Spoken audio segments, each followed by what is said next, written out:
weekly plunge into fish keeping. Welcome to the Aquarium Hour.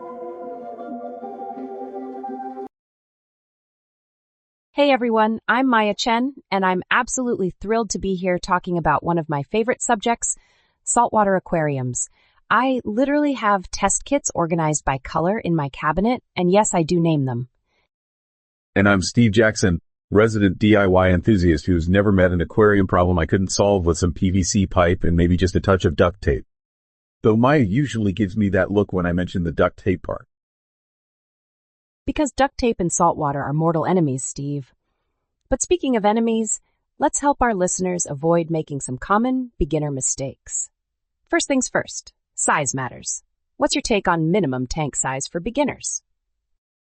Ah, the eternal debate. Look, I know everyone wants to start small, but trust me on this, bigger is actually easier. I'd say nothing less than 40 gallons for your first tank. The larger water volume gives you more Stability. Yes, exactly. The chemistry is so much more forgiving in a larger volume. Think of it like making soup. If you add too much salt to a tiny pot, it's ruined. But in a big pot, You've got room for error. Though knowing you, Maya, you probably measure your soup salt with a refractometer too. hey, precision is important. But seriously, let's talk about the basics of getting started. You'll need the tank, obviously, but also a protein skimmer, return pump, power heads for flow, heater, lighting, especially if you're planning on corals later, and a good filtration system. Don't forget the plumbing, though I might have gone a bit overboard on my last build. I had this crazy manifold system with 7 different valve controls and Steve, we're trying to help beginners, not scare them away. Let's keep it simple. Start with the fundamentals. What's your process for cycling a new tank? Right. Well, after you've got everything set up and running, you'll need to cycle your tank. This is where Maya's chemistry obsession really comes in handy. It's basically establishing the beneficial bacteria that'll break down waste products. The nitrogen cycle, my favorite. Okay, so you'll need to monitor ammonia, nitrite, and nitrate levels. I recommend getting a good test kit. And no, not the strips. Get the liquid test kit with the little glass tubes and The ones you named Jennifer and Bob? they're a married couple, Steve. Jennifer Nitrate and Bob Ammonia have been together for years.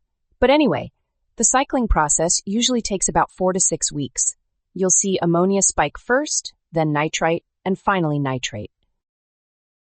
During this time, resist the urge to add fish. I know it's hard looking at an empty tank, but patience is crucial. I usually tell people to think of it like preparing a new house. You wouldn't move in before the plumbing works, right? Great analogy. While we're waiting for the cycle, let's talk about salt mix and water parameters. You'll want to aim for a specific gravity between 1.020 and 1.025, temperature around 78 degrees. And this is where I usually see people's eyes glaze over. Let's break it down simpler. You need good quality salt mix, a reliable refractometer or hydrometer to measure salinity, and Oh, don't forget about alkalinity and calcium levels. They're absolutely crucial for Maya, let's not get too deep into the chemistry yet. Though I have to admit, watching you get excited about alkalinity readings is pretty entertaining. Fine, but they'll need to learn about it eventually, especially if they want corals. Speaking of which, what's your recommendation for first fish? Can't go wrong with a pair of clownfish. They're hardy, full of personality, and let's be honest, everyone wants Nemo in their tank. Just remember they can be surprisingly aggressive little buggers. True, and make sure to add them in the right order. Generally, you want to start with hardier fish first, like clowns or damselfish, then move on to more sensitive species once the tank is really stable. And always quarantine. Oh man, the number of times I've seen people skip quarantine and regret it. It's like going on a first date and immediately moving in together. You need that getting to know you period. Perfect analogy. A quarantine tank doesn't have to be fancy either. Just a simple setup with a heater and filter. It's all about Though I did build this amazing automated quarantine system with UV sterilization and Steve, basic setups, remember? But let's talk about maintenance routines. What's your weekly schedule look like? Right, keeping it simple. Weekly water changes of about 20%. Clean the protein skimmer cup. Trust me, that thing gets nasty. Check all your parameters and make sure everything's running smoothly.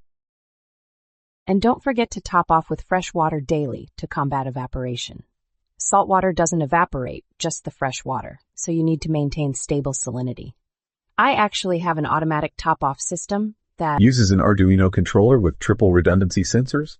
Yeah, we know about your automation obsession, Maya. Hey, better safe than sorry. But for beginners, a simple float valve or even manual top-off works fine. The key is consistency and observation. Watch your tank, learn its patterns, and Don't panic every time you see something new. New tank syndrome is real, and everyone goes through that phase where every speck of algae looks like the end of the world. Speaking of algae, let's talk about cleanup crews.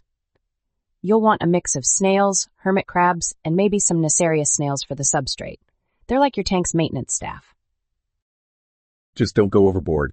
I once added too many hermit crabs, and it looked like a crustacean street gang in there. They were literally mugging snails for their shells. That's because you didn't provide enough empty shells, Steve. Always give hermits housing options. But let's wrap this up with some final advice for beginners. Number 1. Research, research, research. Read everything you can, join forums, and don't be afraid to ask questions. The saltwater aquarium community is generally pretty helpful. Absolutely. And remember, this hobby requires patience. Don't rush things. Monitor your parameters regularly. I keep a testing log with color-coded entries and graphs. Of course you do. But she's right about the patience part. Take your time, enjoy the process, and don't get discouraged if things aren't perfect right away. Every tank is unique, and that's part of the fun.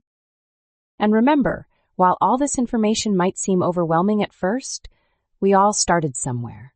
Just take it step by step, and before you know it, you'll be as obsessed with alkalinity readings as I am. Though hopefully not quite that obsessed. I mean, who names their test tubes?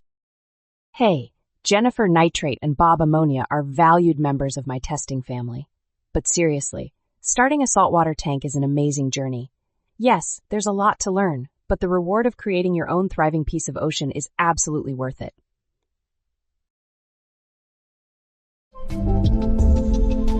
Thanks for swimming with us on the Aquarium Hour. Until next time.